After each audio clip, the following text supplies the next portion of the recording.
Hello guys, good morning po, good afternoon, good evening, welcome sa channel ko po, Tito Nice Vlogs. I hope nasa mabuti kayong kalagayan, mga titos, mga titas, mga kababayan ko. Update lang po ito kay Pura Loca Vega.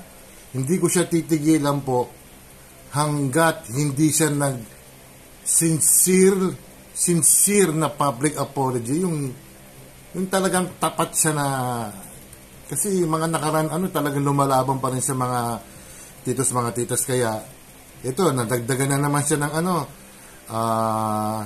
ng persona non grata, mga kababayan ko. Malalaking bayan na to. Hindi basta-basta probinsya to, ha? O ito, ha?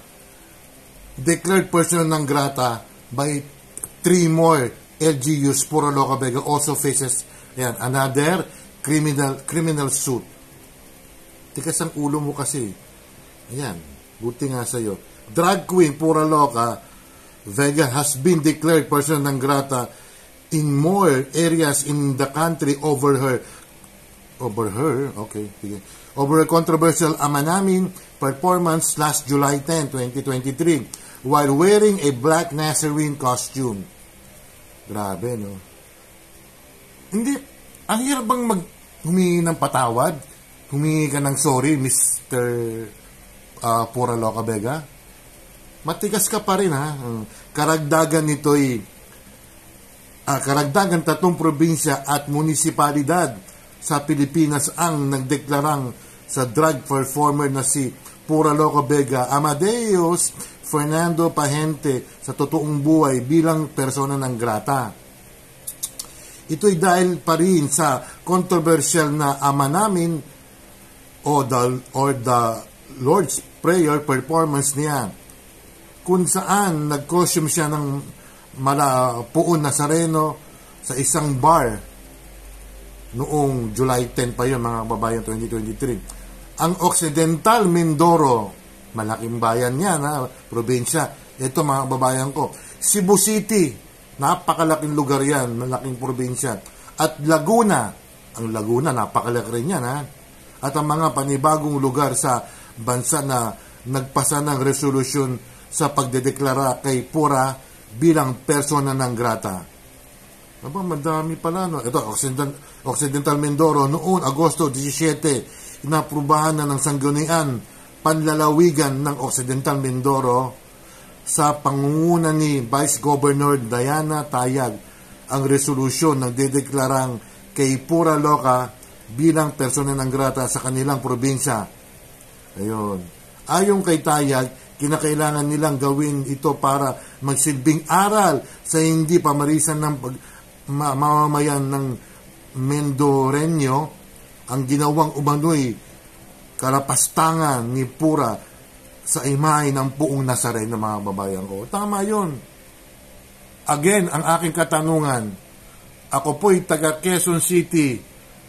Diyos ko, ang Quezon City, ito, I think number 1 o number 2 sa city sa buong Pilipinas, ang pinakamayaman Anong ginagawa nyo, konseho kayo? Ha? Konting comment lang, mga konsihal, bayan natin, maski mga congressman na gumagawang batas yan Yung mayor man lang, yung mga konsihal natin, ba't wala kayong pahayag, Quezon City? Ano ba meron si Pura Loca sa Quezon City? Diba? Ibang mga probinsya nandeklara na, Basta lang mag-public apology ka, Mr. Pura Loca Vega, Amadeus Fernando Pahente. Sige, titigilan na kita, pero matigas ka pa rin Matigas ka pa rin ito yung, hindi ko na saan pa to? Pura Loca, sa ibang probinsya pa Occidental Mindoro, ayan, meron na. Cebu City, ayun, ganun din siguro pahayag. Lalo na si Cebu City. Di ba? Religious na probinsya yung mga babayan ko. Kaya, Mr. Pura Loca, hindi pa, as I said sa isang vlog ko, hindi pa huli ang lahat. Hindi pa huli. Ito sa Cebu City, mga councilors ang nag-aproba. Bakit sa Quezon City na napakalaking city? Bakit wala pa rin kayong komentaryo, wala kayong payag? Ayan, yung August 18 pa to, o 16, o August 16, nagdeklara rin ng Cebu City na persona ng grata ayon kay City Councilor Pastor June Alcober Jr. ginawang panggagayan ni Pura sa Puuna Sareno ay offended and disrespect social and cultural values. Ano? Matigas pa rin ulo mo, Mr. Pura Loca? Talagang paninindigan mo yan, ha? Paglapastangan sa Puuna Sareno kay Panginoon Jesucristo.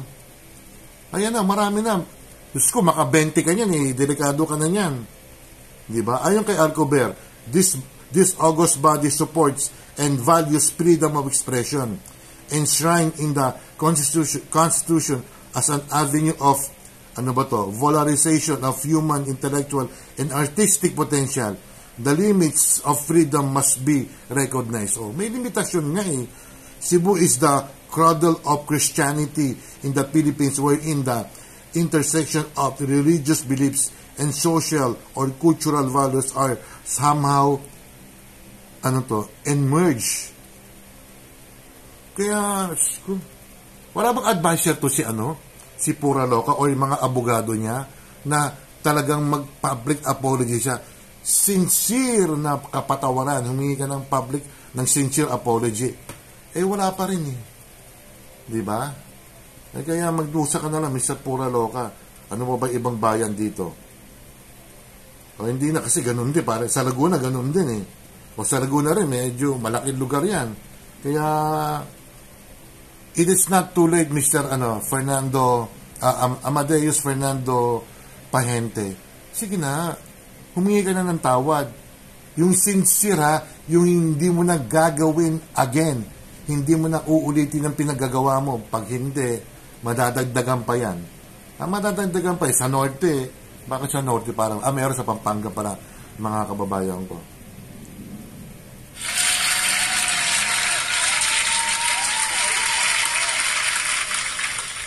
Huwag natin kasi isipin na ang ginagawa natin ay tama para sa'yo.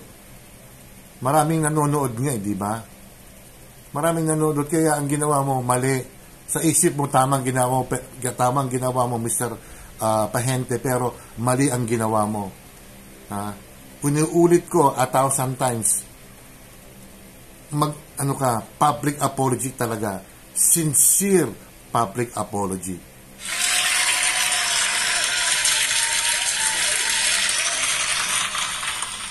Marami-rami na yung bayan na yan. Sige ka. Shoutout muna tayo mga kababayan ko. Shoutout natin ay medyo di ko na siya shoutout, ang first honor ko, si Ate Ruby Vlog, Cherry Papoy's Adventure, Oxystab, Doc Juday, Shirley Mendrano, Michi Tigerfield TV, Shinjin 82 Vlog Official, Mamalin Official, Jane Barona Vlog, Amlena Vlog, Tess Sabala, Nanay Eva TV, Tatay Chairman Jovan, si Kim, Mayam Vlogs, Eldon SK Vlog, Rebs SK Jamming Vlogs, A-Heart Purple, Junito Marinado, Myra T. Sanchez, Kabitek TV, Rhea May Perolino, Ludi Reyes, Edwin De Guzman, Tony Marciano, Lisette Easy Mix, Dawigay, Charles De La Cruz, Arlene Vlogs, Angel Mix Vlogs, Jali ng Saudi Arabia, Dala Ricarte ng Israel, Evelyn Orase, Evelyn Official, Jarvis Official Channel, Tess Padulina, Eunice and Virgis Tandem, Pearl DM Vlog, Tita Marie, Ebenir, SG, Lani Loren, Maart Eng Nanay, Marites Coho, Kabater Naga, Rosebud Adventure, Freddy Albino, Jessa Marie Guevara, Angie of San Francisco, Charles Lamawig, Darpan, Casablanca, Jurens Vlog, Christy San Miguel, mga kababayan ko.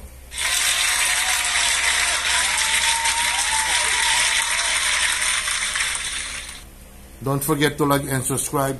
Hit the bell notification para ma-update kayo sa aking mga video. Salamat po at peace sa inyo lahat.